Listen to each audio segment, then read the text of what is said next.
વિધાનમાં આ કલાકારો ક્યાં ગયા તણે જાવ જાવ ચૂંટણી એવો હોય કે પડકારાય આ ખેડૂતનો એક શબ્દ નથી બોલતા ભરના દીકરાઓ અને એક જો આ ખેડૂતને એક કોઈ વસ્તુની સહાય કે કોઈ વસ્તુ ન મળીને એટલે સમજી લ્યો નેપાળ વાળા થાય ને નેતાના દીકરાઓને લીલાપુરમાં આવવાનું ભારે પડી જાય. મોદી હું તને કહું છું, હા તને જ કહું છું, તું મોટા મોટા વટવટને વાયદા ઠોકતો હતો 2015 માં 2014 માં 1000 રૂપિયા ભાવ છે કપાનો, તમને 2500 આપીશ 3500 આપીશ, ક્યાંય ગયા એ બધા વાયદા.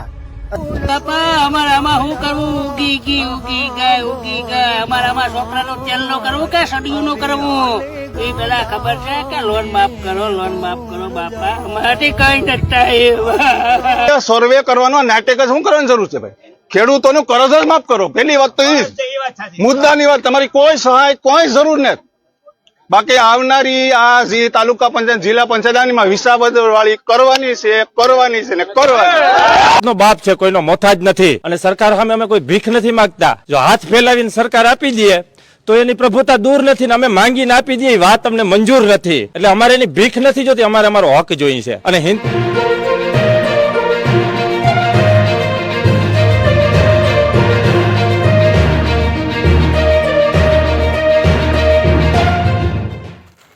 હાલો, આ સરકારે સર્વે કરવાનું જાહેરાત કરી છે કે ખેડૂતને 7 દિવસમાં સર્વે કરીને રિપોર્ટ અમને આપે એમ આ સરકારે કીધું છે. 7 દિવસ ત્યાં વરસાદ પડે છે. સર્વેના દીકરાઓ આ હાથમાં જો આ ડુંગળી, આ એક ખેડૂત બોલું છું અને અમને અને આ ખેડૂતની વેદના અને વિધાનમાં આ કલાકારો ક્યાં ગયા તણે જાવ ચૂંટણી એવો હોય કે પડકારાય આ ખેડૂતનો એક શબ્દ નથી બોલતા ભરના દીકરાઓ અને એક જો આ ખેડૂતને એક કોઈ વસ્તુની સહાય કે કોઈ વસ્તુ ન મળીને એટલે સમજી લ્યો નેપાળ વાળા થાય ને નેતાના દીકરાઓને લીલાપુરમાં આવવાનું ભારે પડી જાય.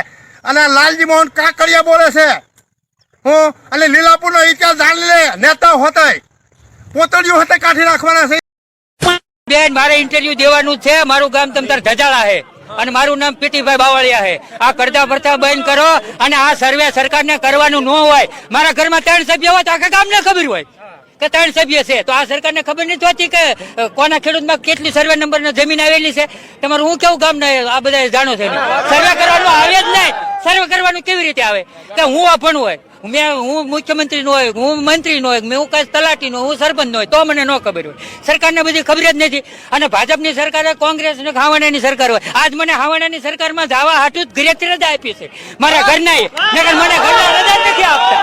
બોલો, મારા ઘરના કે જાઓ કેજરીવાલ આવે છે ને અને રાજુ કરપડા ને ઓળખતો નહીં, બરોબર? રાજુ કરપડાએ મારા ગામમાં ધજાળામાં જીબીમાં જેટલા 1 લાખ ઉપર દંડ હતા રાજુ કરપડાએ માફ કરાયા, મને ખબર છે. અને એ સાક્ષીમાં 3 જણા આવેલા છે કે જેને લાખો રૂપિયા દંડ આવ્યો હતો એ માફ કરે. રાજુભાઈ કરપડાએ લડત લડી અને આજે મીડિયા આગળ આવ્યું છે. હું BSN માં કોઈક બેન હતા એને ધન્યવાદ આપું છું અને તમને પણ ધન્યવાદ આપી. મારો વિડીયો આપજો. મારો વિડીયો જરાય ન કાપતા. હું કહું છું ને, વિડીયો કાપવાની એમાં ક્યાં જરૂર છે? જેવું છે એવું જ આપવાનું હોય ને. અને મારો વિડીયો તમે તારે આપો અને ગુજરાતમાં આપો અને કેજરીવાલ ઊંધી આપો.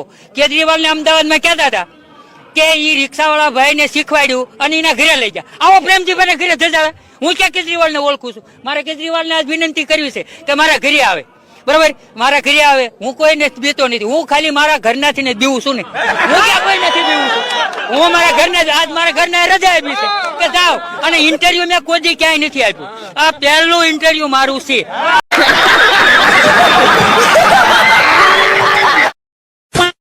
અરે મોદી હું તને કહું છું, હા તને જ કહું છું, તું મોટા મોટા વટવટને વાયદા ઠોકતો હતો 2015 માં 2014 માં 1000 રૂપિયા ભાવ છે કપાનો, તમને 2500 આપીશ 3500 આપીશ, ક્યાંય ગયા એ બધા વાયદા? અરે અમે તને જીતાડી દીધો, પછી તું ભૂલી ગયો ને બધા ખેડૂતોને કે માય જવા ગયો ને આમને તો છે ને ખાલી કહી દેવાનું એટલે હાલી જાય ને. હવે હકવાન થતું જ નથી. અરે ભાઈ તું તો હામો પડ્યો છું પણ આ કુદરત રહી ને કુદરતે હામી પડી છે એમાં ઠોક. અને ભાઈ આમ જો એ તો તું ભાવ દેતા દે પણ આમ જો હવે જે આઈલ પર છે અમારે કપાનો જે નુકસાન થયું છે ને એનું જે તે ભરપાઈ જે ન કરીને તે તારો વારો જ પડી જવાનો છે. આમ જો બધા એમાં ઠોક આમ તો બધા ખેડૂતો છે ને કાયદેસર છે ને બધું હળગાવા દે જવાના છે. કોઈ પ્રશાસન વચમાં બધા ઠોકી પાડ દેવાના છે. આમ તો કાયદેસર ની વાત કરું છું. બાકી આમાં કોઈનું હાલશે જ નહીં. જો ખેડૂત જો પોતાની ઉપર આવી ગયો ને તો આમ તો બધા પડી જવાના છે. એક નેતો હાથમાં નહીં આવે. સમજ્યા તમે? વિડિયાને શેર કરી નાખો મારા ભાઈ. ખેડૂત હોય ને, ખેડૂતના દીકરા હોય ને તો વિડિયાને શેર કરી નાખો. क्या बात है सर, क्या बात है सर, क्या बात, ये बात है. આ મોદી બાપા એને કે રંધાય મોદી બાપા બહુ તમે આવું કેતા ખેડૂ બહુ અમારા હારા ખેડૂ હારા છે રંધાઈ ગયું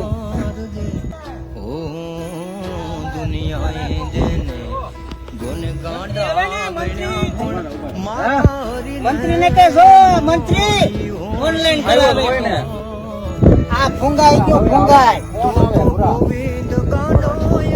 કોરા નથી કરતું આ બટાઈ ગયું ને તમે એમ કહો કે અમારે લોન ભરી ગયો ને આ ભરી ગયો ને કેમ ભરવી લોન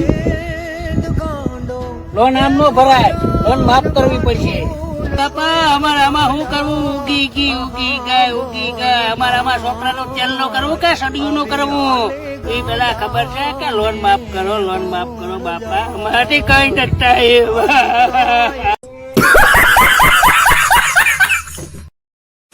મારું નામ દિલીપભાઈ લક્ષ્મણભાઈ સોલંકી, ગામ બોડીદર, તાલુકો. શું પ્રશ્ન છે તમારા ગામમાં સર્વેનો આ કરવા આવ્યા છે? આ સર્વે કરવા આવ્યા ને અમે તો એમ કે ભાઈ અહીં કઈ રહ્યું જ ને, તમે તારે સરકાર ઢોરાઈ લઈ જાઓ ને દૂધ ખાય છો મોસ્તી ને તમારા છોકરાને બેડ્યું ખાઈ રહ્યું છે, પણ અમને મૂકો કોઈ ક્યારે. આ પેલા તો પ્રશ્ન છે સર્વે કરવાનો નાટક જ શું કરવાની જરૂર છે ભાઈ? ખેડૂતોનું કરજ જ માફ કરો. પહેલી વાત તો એ મુદ્દાની વાત, તમારી કોઈ સહાય કોઈ જરૂર નથી.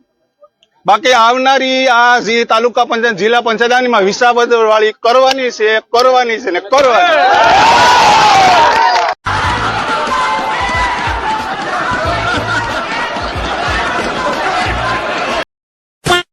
એ હમણાં આવે ચૂંટણી એટલે જીએસટી ઓછા કર્યા પાછું ચૂંટણી પૂરી થાય એટલે પાછા જીએસટી હતા હમણાં એમાં કઈ ફેર ન પડે. ખેડૂત ને માર નાખવાની વાત છે આ બધા. બાકી ખેડૂત માટે બધેલું જીવન છે તો ખેડૂત અત્યાર જો ખેડૂત નું ઓલું તેથી સરકાર આટા ઝૂકવાની હતા એવું નથી. ખેડૂત આ તો બકરા લીંડી ખોડે એટલે એક નથી થતા. બાકી આ માર્કેટ યાર્ડ હમણાં બધું બંધ કરે ને ખેડૂત 10 એટલે સરકારને ઝૂકવું પડે.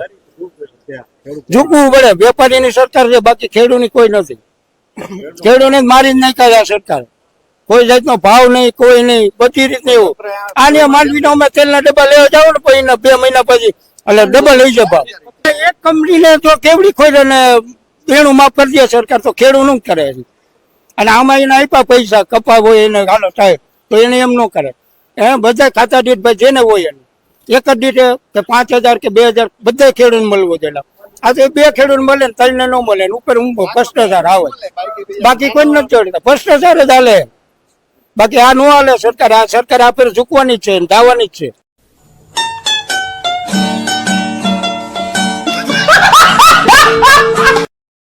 એક ખેતર નો તમારા બાપનું તમુરો સર્વે કરો. એક ખેડૂતનું જે આ નુકસાન થયું છે ને એક ખેડૂત છે ને પોતાની દીકરીનું કરિયાવર નહીં ભરી શકે. એક ખેડૂત જે પોતાના દીકરા દીકરીને બારે ભણવા મૂકે છે ને એ ભણવાની ફી નહીં ભરી શકે. આજે અમારે 1 વર્ષનો પશુધનનો ચારો ખતમ થઈ ગયો છે. ખેડૂત કદાચ મજૂરી કરીને પોતાના દિવસો પસાર કરી જશે પણ પશુધન મરી જશે તો હવે એ લોકો એમ કહે છે કે અમે સર્વે કરશું. એક ખેતરનો તમારા બાપનું તમુરો સર્વે કરો.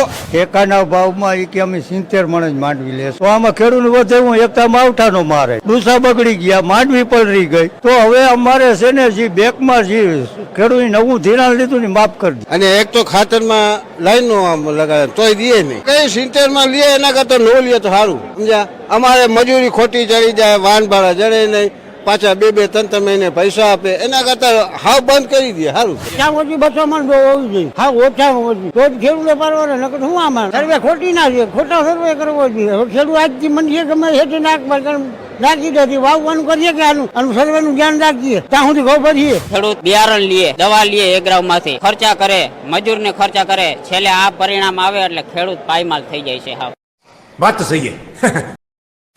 એટલે ખેડૂતો હવે મરવાની અણીએ છે. જો સરકાર 1-2 દિવસમાં ખેડૂતોનું તમામ ધિરાણ માફ ન કરે તો ખેડૂત અગર હવે આત્મહત્યા સિવાય કોઈ રસ્તો નથી બેન. અને ખાસ મગફળી ઘણી બધી તૂટેલી છે તો આ તૂટેલી મગફળી એ શું હાથમાં આવશે કે કોટા ઉગી જશે? નહીં બેન, હવે એ 2 દિવસમાં જે મગફળી હોય ને એ પોપટાની અંદર જે દાણો હોય ને એ પલરી અને એકદમ એમાં ભેજ બે ને એટલે એ કોટો ફૂટી જાય એટલે હવે એ ઉગી જવાની છે. એટલે હવે એ પૂરું જ છે, એમાં કઈ રહેવું જ નથી. મગફળીના નામે ભૂલી જાવ કોઈ. અને કદાચ થોડી ઘણી બચશે તો સરકાર ટેકામાં કેન્સલ કરવાની છે. કાળી છે હવા ટેકાના ભાવે તો ના પાડી દીધી છે ને. હા પણ હવે એ શક્ય નથી, સરકારનું નક્કી જ નથી. આજે તો એ ના પાડી કે અમને ખબર નથી, એટલે હવે ખેડૂતને તો બધા મસ્કરી કરે છે. હવે ભગવાને રૂઠો છે તો ખેડૂત હવે ભગવાન બીજો જન્મ ક્યાંક આપે સારી જગ્યાએ તો કઈક વળી કરશું, બીજું તો શું. હવે કપાસ ની અંદર કપાસ ઉગી ગયો છે અને આ સરકારે એપ્લિકેશન એવી બહાર પાડી કે એની ઉપરથી આ જેટલા પણ ખેડૂતને નુકસાન થયું છે એનો આખો સર્વે કરવાનો. હવે સાહેબ તમે ખેડૂતના મોઢા જોઈ લો ને તો પણ સર્વે છે. અત્યારે અમુક ખેડૂતો બિચારા ભણેલા ગણેલા નથી તો એ કઈ રીતે સર્વે કરશે પોતાના મોબાઈલ ની અંદર? વિચાર તો કરો. આ તમારી આંખની સામે, આ નજરની સામે આમ જો આ કપાસની હાલત તો જુઓ. કોકના કપાસ, કોકની મગફળી. સાહેબ આવી રીતના કેટલાય ખેડૂતોના આમ જોવો તો ખરા. એક એક ખેડૂતનો એમ કહેવાય કે જીવની જેમ જેને આ કપા વાવેલો હોય અને પોતાના પરસેવાને તન તોડ મહેનત કરી હોય અને છેલ્લે તમે 2000 ના હપ્તા મહિને મહિને આપો તો આ યોગ્ય નો કહેવાય. હું તો સરકારશ્રીને એટલી અપીલ કરીશ કે જે આ ખેડૂતોનું પાક ધિરાણનું જે દેવું છે ને એ આ સરકારને આજે ખેડૂતો માટે જે કપરી જેમ કહેવાય કે આફત આવી છે તો આ પાક ધિરાણ સરકારને માફ કરી દેવું જોઈએ. અને સાહેબ આનું યોગ્ય વળતર આ ખેડૂતોને 2,000 થી ન કરતા સાહેબ, કારણ કે આમાં કોકનો કરિયાવર, આમાં કોકના દીકરાનું ભવિષ્ય આ બધું આની અંદર ધોવાઈ ગયું છે સાહેબ. અને જો કદાચ તમે આજે આ ખેડૂતો સામું નહીં જોવો ને તો સરકાર યાદ રાખજો 2027 માં આ ખેડૂતો હવે તમારી સામું પણ નહીં જોવે.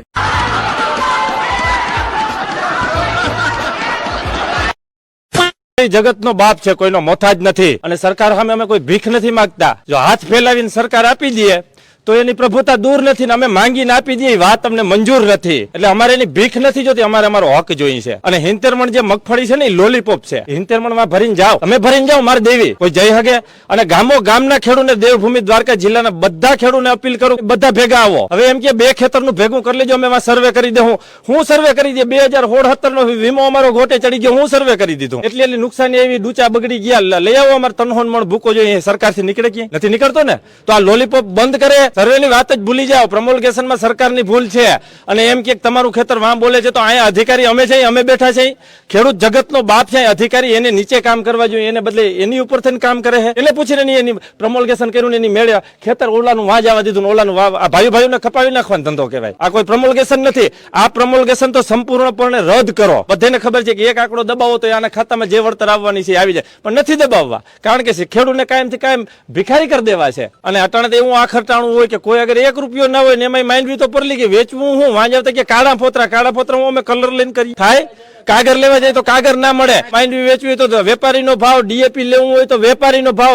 ખેડૂતને કોઈ દી ક્યાંય આગેવાન ક્યાંય કરવાનો જ નહીં. ખેડૂતને કોઈ દી એનો ભાવ નહીં દેવાનો. મારે માંડવી 2000 માં વેચવી, લેવા તો આવવો જોઈએ ને કોક. ડીએપી લેવા જાય તો કે 1850 રૂપિયા નહીં મળે. કેમ? અને એના ભેગા કે તમને નેનોની બોટલ દેવું. આ બોટલ નથી, આ ખેડૂતને લોલીપોપ છે. રિલાયન્સના મોલમાં આગ લાગે તો વીમા કંપની ફોટા પાડવા આવે ને ખેડૂતના ખેતરમાં આગ લાગે તો 10 કલાકે ફાયર બ્રિગેડ આવે છે. કેમ ભાઈ? તો અહીંયા હું આગ બીજી પ્રકારની હોય, ઠંડી આગ હોય, એમ નથી આવતા. એના પાક નુકસાનીનું વળતર મળે. ખેડૂત વીઘે 50,000 રૂપિયા પાક નુકસાનીનું વળતર. આ માગણી વ્યાજબી છે કે નહીં? વ્યાજબી છે કે નહીં? ભાઈ આયા ખેડૂતનો દીકરો વીઘે 17,235 રૂપિયા તો મજૂરીમાં વેડફી ચૂક્યો છે. 20 મણની રાશનો માલ કોટા કાઢી ગયો છે, પાથરા તણાઈ ગયા છે. અને અમુક ભડના દીકરા, નવા બનેલા નેતાઓ કાલ ભાષણ કરતા હતા કે હેક્ટરે 50,000 આપો ને એટલે ઉઘાડા પગે દાદાના દરબારમાં હું મુજરો કરવા જાય. તમે કોઈ સાંભળ્યું કે નહીં? કાલે ભણેલા ગણેલા, બહુ ભણેલા ગણેલા નવા સવા નેતાએ નિવેદન આપ્યું કે દાદાની સરકાર 1 હેક્ટર એટલે 2.5 એકર, 2.5 એકર એટલે 6.5 વીઘા. 1 એકરમાં 2.5 વીઘા થાય.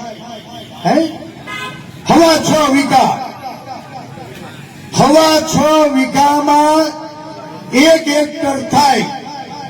ભડના દીકરાએ કીધું કે 1 હેક્ટર ના 50,000, એટલે 1 વીઘે 8,000 રૂપિયા જો દાદાની સરકાર જાહેરાત કરશે ને તો હું ઉઘાડા પગે દાદાના દરબારમાં મુજરો કરવા જાય. તમારો ડોહો 18,000 રૂપિયા તો ખર્ચો થઈ ગયો છે અને 8,000 રૂપિયામાં આ ગુજરાતના ખેડૂતોને ગીરવે મૂકવાનું પાપ કરનારા લોકોને પણ ઓળખજો. મને લાગે છે કે આપ અને બાપ બે એક માની પેદાશ છે. બારોબાર ગોઠવી લીધું, વીઘે 8,000 રૂપિયા દો એટલે અમે ઉઘાડા પગે ગાંધીનગર દાદાના દરબારમાં મુજરા કરવા જાય. મારે હરિયાણા પાદરમાંથી ગુજરાતના ખેડૂતોને પૂછવું છે કે હું આ 8,000 રૂપિયાની ભીખ લેવા માટે તમે અહીંયા બેઠા છો? અમે ખેડૂતના દીકરા છીએ, અમારા પડામાં પડું લઈ લઈને બાપ અમારા પડામાં કોઈક હલ્લો કરે અને 5,000 રૂપિયાનું પેદા થાય. અમે 8,000 ની ભીખ લેવા નથી બેઠા, અમે અમારો અધિકાર લેવા બેઠા છીએ. અધિકાર. વીઘે 50,000 રૂપિયાનું નુકસાન થયું છે ને તો માનની મુખ્યમંત્રી શ્રી દાદાને વિનંતી કરું છું, દાદા આજ ખેડૂતો છે, તમને ખોબલે ધોબલે મત આપી અને આજ 168 જણાને કમલના નિશાન ઉપર ગાંધીનગર મોકલા છે. અમે તો હમ ખાવા પૂરતા રહ્યા છીએ, હમ ખાવા પૂરતા. આઝાદ ગુજરાતના ઇતિહાસમાં પહેલી વખત વિરોધ પક્ષ નથી થયો, પણ અમારી જનેતા લાગે જો આજ જગતના તાતને જીવવું મુશ્કેલ થયું હોય ને બાપ અમે ઘરે બેઠા રહીને તો અમારી જનેતાની કૂખ લાગે, કૂખ. અને એટલે હું વિનંતી કરું છું, તમારે મત જેને આપવા હોય એને આપજો. મત માંગવા નથી આવ્યો, ખેડૂતોના અધિકાર માટે આજ વડિયાના પાદરમાં આજ ખેડૂત ખેતી બચાવો સત્યાગ્રહનો પાયો નાખ્યો છે અને આની શરૂઆત થઈ છે. आज के लिए फिलहाल इतना ही. आपकी तरह मैं भी मायूस हूँ, लेकिन उम्मीद पर दुनिया कायम है. दिल दुखा है लेकिन टूटा तो नहीं है और उम्मीद का दामन छूटा तो नहीं है. इसलिए आज के लिए इतना ही.